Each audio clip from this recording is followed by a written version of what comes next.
Hi, all my dear class 10 students. We are doing chapter 9, application of trigonometry. This is Rupa Gua, and we are doing the concept of this chapter.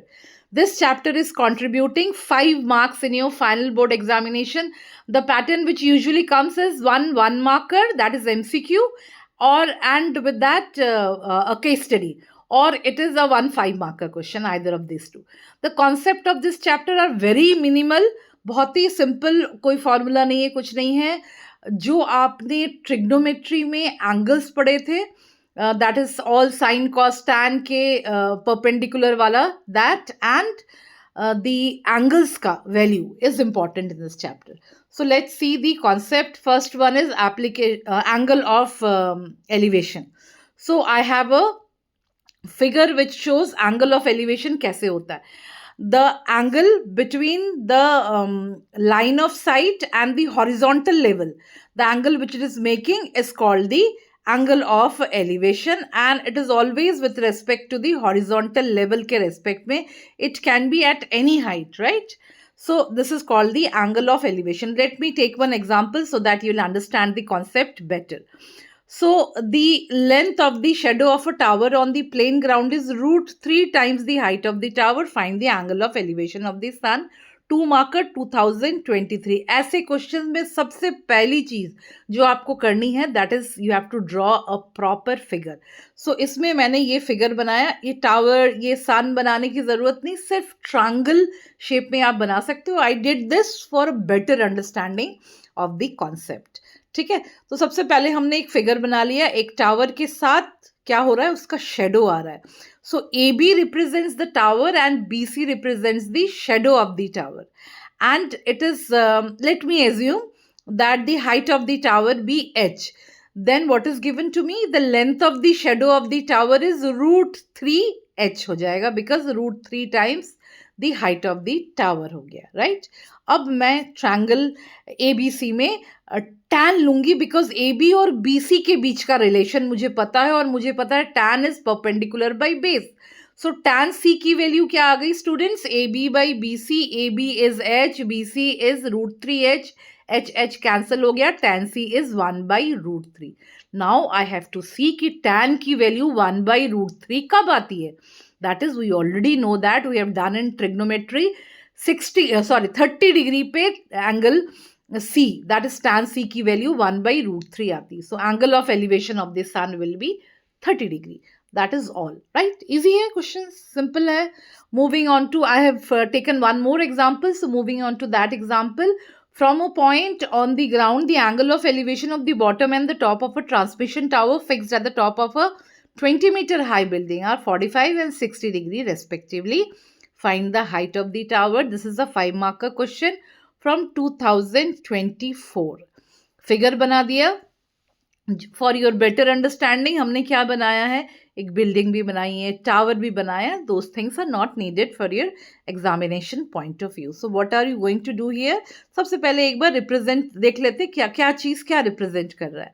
So BC represents the 20-meter high building and AB represents transmission tower, right? So अब सबसे important चीज़ एक है जो trigonometry में हमें ध्यान रखने वाली बात है, जो मेरे स्टूडेंट्स कई बार गलत करते हैं. Trigonometry is applicable only for right angle triangle. So trigonometry won't be applicable for any triangle which is not right angle. So ये ध्यान रखने वाली बात है. इसमें 3 ट्रायंगल्स हो रहे हैं, उसमें से एक ट्रायंगल ABD जो है नॉन राइट एंगल है, तो उसमें आप ट्रिग्नोमेट्री नहीं लगा सकते. तो बाकी जो ट्रायंगल्स है उसमें मैं ट्रिग्नोमेट्री लगा दूंगी. So first of all I will be using trigonometry in triangle BCD. So tan 45 will be equals to BC by CD. BC की वैल्यू मेरे पास है, एंड tan 45 की वैल्यू जो कि 1 है वो भी मेरे पास है. सो DC की वैल्यू क्या आ गई? 20 मीटर. अब यही चीज हम ACD में लगाएंगे. सो tan 60 की वैल्यू क्या हो जाएगी students? AC by DC. DC की वैल्यू है, tan 60 की वैल्यू रूट 3 है, दोनों वैल्यूज डाल दीजिए. So AC will be 20 root 3. Now the question was we need to find the height of the transmission tower. ठीक है, ट्रांसमिशन टावर क्या है? AB है, और मेरे पास AC और BC की वैल्यू है, दोनों को सब्ट्रैक्ट कर दिया. So AC was 20 root 3, BC was 20. when I could take out 20 common and I will substitute it with common निकाल दिया तो क्या बच गया √3 - 1.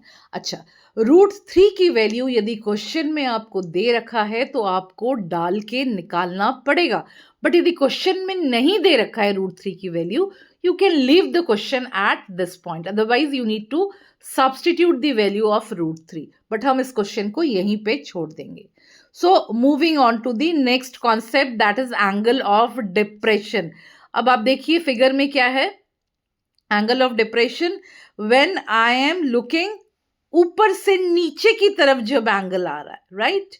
सो ऊपर से नीचे की तरफ देख रहे हैं, मतलब ये फिगर में जो टारगेट है, जो ऑब्जर्वर है, बर्ड जो भी बोले, when it is watching the person, जो टारगेट जो पर्सन खड़ा है नीचे उसको जब देख रहे हैं, so that particular angle is called the angle of depression.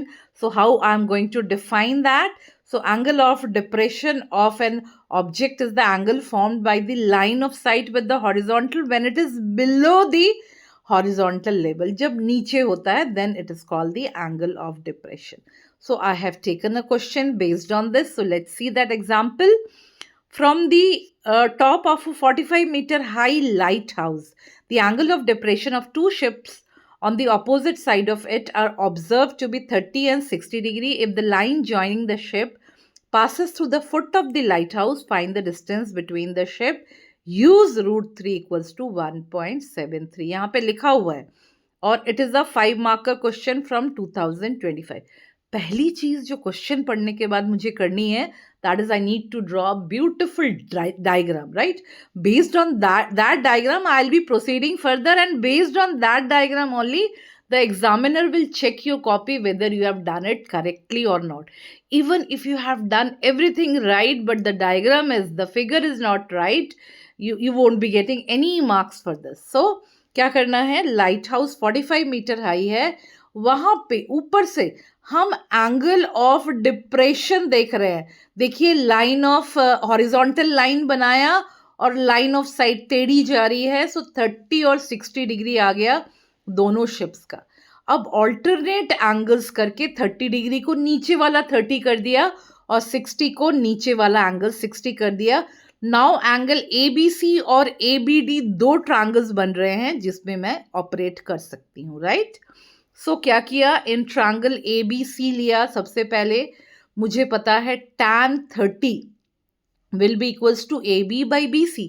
इसमें tan 30 की वैल्यू पता है, AB की पता है, सो दोनों की वैल्यूज डाल दीजिए. सो tan 30 is 1 by √3, AB is 45, so BC की वैल्यू हो गई 45 √3 मीटर्स. अब दूसरा वाला ट्रायंगल ले लीजिए ABD.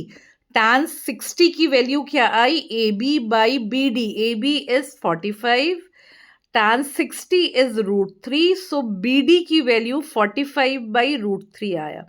स्टूडेंट्स बहुत ज़रूरी है इसको क्या करना, नीचे नहीं रखना है रूट में. सो क्या किया मैंने, ऊपर नीचे √3 से मल्टीप्लाई कर दिया. सो 45 √3 बाई 3 आया नीचे, 3 को 45 से काट दीजिए, 15 √3 मीटर्स आ गया. ओके स्टूडेंट, समझ में आई आपको. So now I need to find the distance between the two ships. So ships की पोजीशन क्या है, C एंड D. सो मुझे CD निकालना है. CD निकालने के लिए मुझे क्या करना पड़ेगा, BC प्लस BD दोनों की वैल्यूज ऐड कर दी. सो 45 √3 प्लस 15 √3 विल बी 60 √3, और √3 की value since it is given in the question I need to put that value, otherwise half marks will be deducted for leaving the question at this stage. 60 √3 पे आप यदि छोड़ देते हैं तो your half marks will be deducted. After multiplying we get 103.8 meters. So that is the distance between the two ships. Okay students, तो मैंने दोनों कॉन्सेप्ट्स आपको बताए और उससे रिलेटेड क्वेश्चंस भी मैंने आपको शेयर किए. So that is how we have taken this chapter. Easy है, स्कोरिंग है, 5 marks are directly into our kitty. So understand the concept of this chapter. I'll be coming with the important questions in my next video. So that is all for today. See you with my next video.